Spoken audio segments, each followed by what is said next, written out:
এক ছিল ছোট্ট এক ছেলে, নাম তার অয়ন। সে নদীর ধারে এক গ্রামে থাকত। গরিব ঘরে জন্ম হলেও তার মন ছিল অনেক বড়। প্রতিদিন সে নদীতে জাল ফেলে মাছ ধরত, আর সেই মাছ বেচেই সংসার চলত। একদিন ভোরবেলায় অয়ন নদীতে জাল ফেলতেই একটা অদ্ভুত ঝিলমিল আলো ওঠে। জাল টেনে তোলে সে, আর দেখল একটা সোনালী রঙের মাছ ফটফট করছে। মাছটা মুখে কথা বলল, অয়ন, আমাকে ছেড়ে দাও।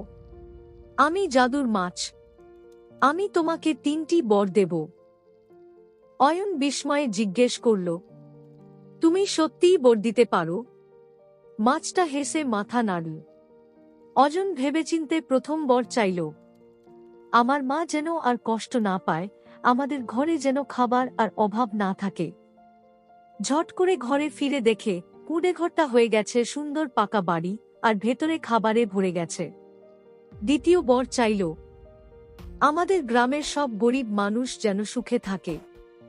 সঙ্গে সঙ্গেই গ্রাম জুড়ে আনন্দের হাওয়া বইল, ধানের ক্ষেতে ফলন বাড়ল, সবার ঘরে সুখ শান্তি ফিরল। শেষে তৃতীয় বর চাইতে গিয়ে অয়ন একটু থেমে গেল। ভাবল, যদি শুধু নিজের জন্য কিছু চায় তবে কি ঠিক হবে? শেষে সে বলল, হে জাদুর মাছ, আমি চাই এই নদীটা যেন চিরকাল আমাদের গ্রামকে জীবন দিয়ে যায়।